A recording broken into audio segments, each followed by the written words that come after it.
Good morning. Hello. Welcome to Meet the Speaker. I am Ashley Baptiste with Utility Events and the Power Conference to Advance Women in Utilities.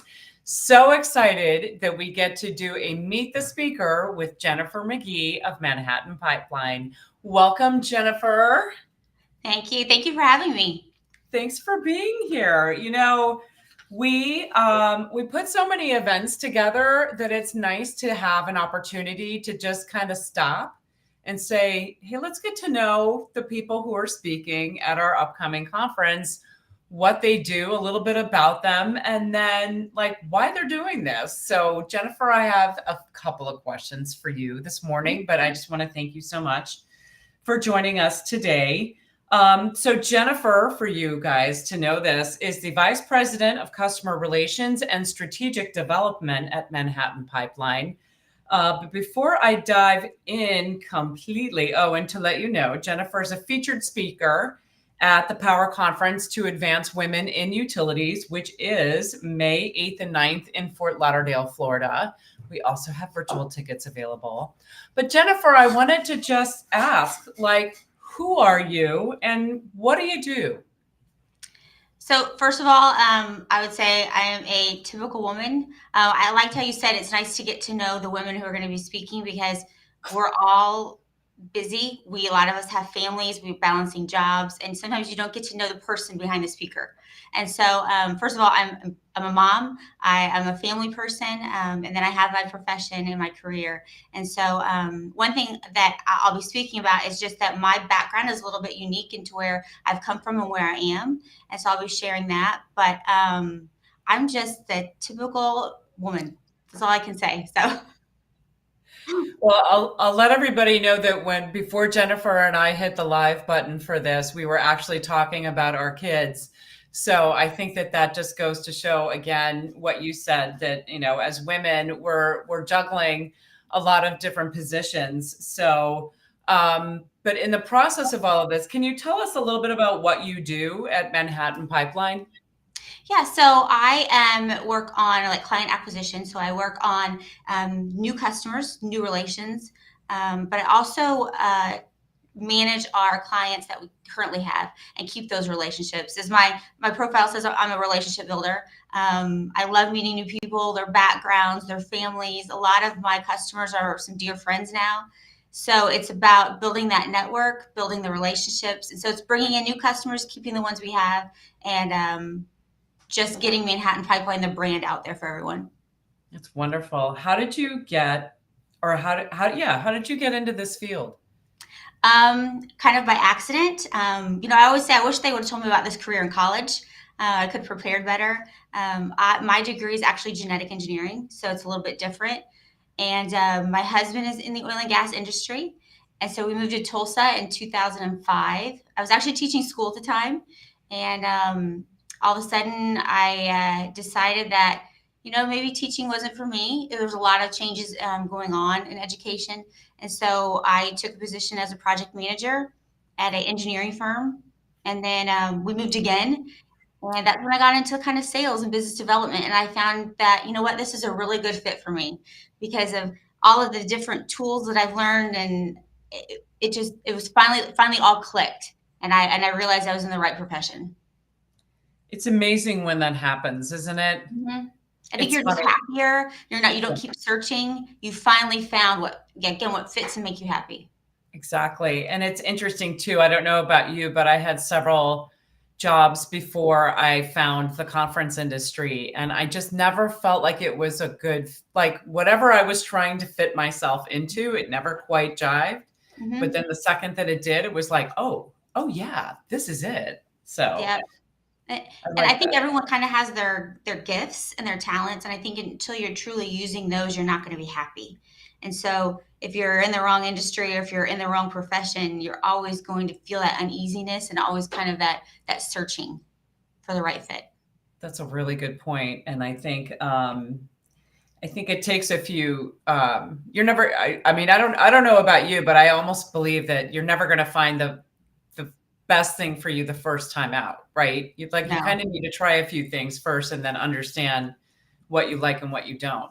Yeah, I kind of go back to I interviewed for my bachelor's. I was interviewing for a scholarship at the university, and my degree was biology, genetic engineering. And one of the professors interviewing me, he said, "Are you sure you want to go into this because you have a really great personality?" And I probably should have taken that kind of as a clue then. But I loved science. I thought this would work, but working behind a lab bench was not for me. I get it. I get it. Yeah, there's not many people to talk to there. Not many relationships to No. have. So no, I think you've definitely found your calling. That's awesome. So tell us a little bit about what you're going to talk about at the Power Conference to Advance Women in Utilities. Yeah, so as I kind of mentioned, my background's a little bit different from people that are usually in the utility industry. And I think at first I was afraid to share my background because people would look down on me because I was different. I didn't come from an engineering background. I didn't have that specialty like project management. I have done some project management, but I realized that it's okay to be different because that's what makes me unique.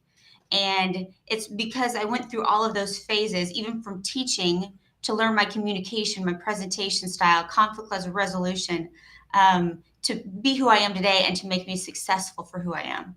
So just, embrace who you are. Don't be afraid to share your background, and just be unique. Awesome. Yeah, we're so excited that you're going to be talking about that at the conference. You mentioned some things in your session description about finding value even in less enjoyable roles. Can you expand on that just a little bit? Give us a taste. Um, Yeah, I mean, I don't want to pinpoint anything in particular, but I would say, teaching was challenging. You're gonna. One thing I realized early on was you're not going to make 100% of your students happy 100% of the time. People are going to disagree with you, and that's okay. Just know that you have a basis for where you stand and stand firm, but also be willing to listen. And you can learn a lot from the people even you disagree with and you don't get along with. I learned a lot about self reflection. What could I do better? And, probably when I was teaching, the thing I liked the least was the parents.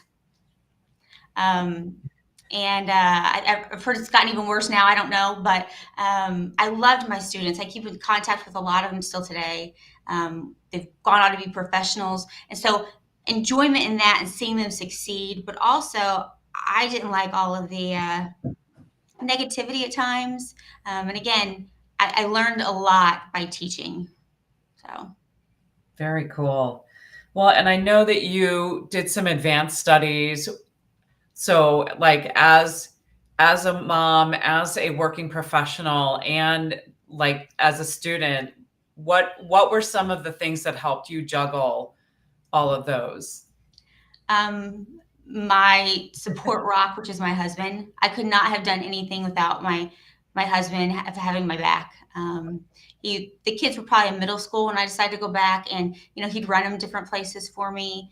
But he knew it was important to me, and so there was many nights that I didn't go to sleep because I was doing schoolwork or just traveling. I'd travel from one place to the next with my work, and then I'd work the rest of the night on homework. So again, it's most important to have a support system if you're going to go on. And I would encourage anyone, no matter your age, it can be done. And I always say that you don't think you can find any more time, but somehow you always find the time to get what needs to be done. Absolutely. You find the time for what's important. Hmm. And that's very, very good advice. The power of networking. Did networking play a role in your career advancement? And if so, can you share some tips for effective networking? Absolutely, 100%. My one key advice for everyone is build your network and build a strong network, but also reflect on how you're viewed in that network. You can have a large network, but maybe not everyone is talking positively about you in that network. So really ask for feedback from colleagues, friends. How are you perceived in that network? I would say it's been huge in my career growth. Not only from education choices, like going back and getting my master's degree, but also just in job advancement because people get to know you out in the industry. And when a job comes open, you want to be the first one on their mind. And I can't remember really the last job that I applied for. It's just been through word of mouth. So it's key. Awesome. Yeah, I can't agree more. I think in the process of building your network, you also build confidence. Can you talk a Mhm. little bit about how you felt like you were more confident as you move forward in your career? I would say that one thing that, there's younger women that come up in the industry, and sometimes they can feel a little bit lost. It can be overwhelming at first. And I really enjoy meeting some of these young women, introducing them to people, helping them start building their network. And by doing that, they kind of, unfortunately, they see me as one of the older ones in the industry or the more experienced, I should say. And I actually enjoy that. And if I could help anyone else come along in the industry, um, I think that's all about. That's what it's about, making that network for them. That is awesome. Thank you.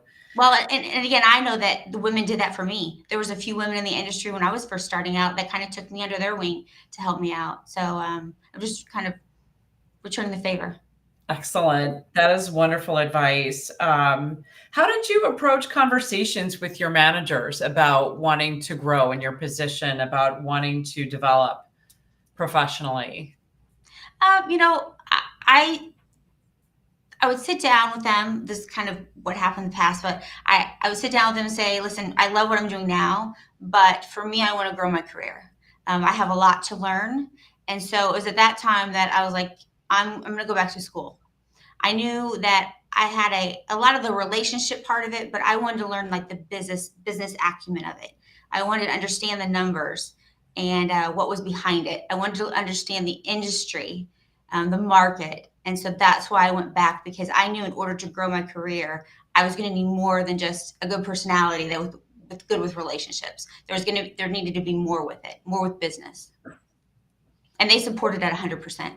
Yeah, totally. That's awesome because I think so many people feel like, "Oh, I don't know how to do that, so I'm just not going to try." Hmm. What would you say to somebody who says that? So I went back to school when I was in my 40s. So I switched careers from teaching to the energy industry when I think I was 37-ish or 35-ish. I'm trying to remember, which was scary in itself and taking on a new industry. And then I went back. I mean, when I went to school, we didn't have like the I forget the tool they use now in all these colleges. It's all online, and that was new to me. And but I was accepted by these younger people, which was wonderful. And I would say it's never too late, and you just have to jump in because the more you hesitate, then a year goes by, and then another year, and so you might as well just jump in and get it done and just to, again, brace who you are. You're unique. I didn't know what I was getting into, and I had to admit to that. So just go for it. You'll never regret it. That is so awesome. It's so true too, and it's it I think we've all done it to some degree, right? Where we waited to Mhm. do something and then a year went by and we're like, "Okay, that still didn't happen." Yeah. You know? Well, and I kind of want to set an example for my kids too. Like, it's not Mm. too late to just jump in. You can go into something you don't know, you don't understand. Like, you don't have to be afraid.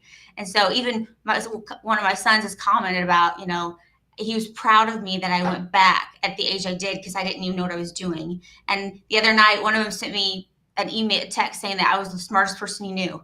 So, Aw. to hear that from your kids is it brought a tear to my eye. I'm not gonna lie.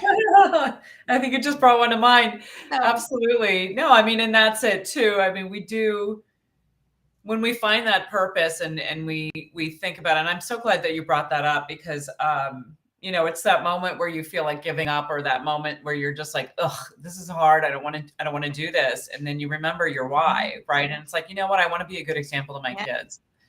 You are. And then they acknowledge you for it. It's just like, oh, yeah. Well, winning. and I felt bad because I was taking time away from them. I was taking time away from them from my studies and everything like that. And then to hear in the end they were okay with that, and that let alone they were proud of me for what I did. So I love that. I love that. That is wonderful.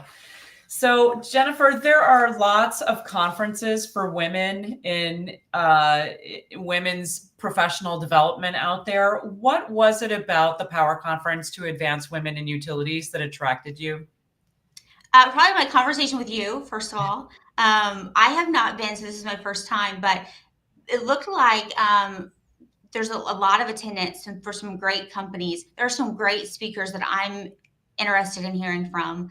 And I think just again, building that network, because I have not been there. I'm sure I'm going to meet some wonderful women, new women that I haven't been introduced to. And so it's just building that network again and growing my network. That is awesome. Well, we And are again, so learning from these fabulous speakers. yeah. Yeah. I mean, and I think one of the themes that you've mentioned just throughout our brief conversation is that constant yearning to learn more, like that constant, I want to put myself in a position where I can learn more. I think that's fantastic. So, advice for aspiring leaders. If you were, we don't want to give away the whole thing, but if you had one takeaway that someone watching this right now can implement today to leverage their experiences and advance their career journeys, what would it be? I always say self-reflection, because you're not going to be perfect and you have to be open to criticism, good criticism. In fact, you need to seek that from people. There are honest feedback for you, and know who you can trust. And then for those like aspiring to grow their career, don't wait until a position that you want is open to start preparing for it. Prepare for it ahead of time. Because if you're not, somebody else is. And make them say no to you. Have everything in place. And then, again, work on what you need to work on from that feedback. But then make them say no to you. You know, because you have everything prepared. And I then, love and that. again, just it's never too late. Yeah. Yeah. Yes. I mean, it's so couldn't agree more. Phenomenal advice for anyone watching this. That's a pretty major takeaway just from taking the time to watch this today. Tell us a little bit about Manhattan Pipeline. Yeah, so Manhattan Pipeline, we're located, headquartered in Tulsa, Oklahoma. We are a division of the Manhattan Construction Group, and we do a lot with integrity and maintenance, and then projects for the oil and gas industry primarily. So yeah, we are. And we do work mainly throughout the Midwest, all the way from north to south. We typically don't work on the coast, but we're licensed in many states. So. Fantastic. Well, we are so excited to get to feature you at the conference, the Power Conference to Advance Women in Utilities. For those who are watching, you can meet Jennifer in person in Fort Lauderdale, May 8th and 9th. And if you are not able to join us in person, we do have a really amazing virtual ticket available that gets you the live Zoom feed. It also gets you access to the recordings because we record everything. And then we have something that in fact, I haven't heard of a conference that has this.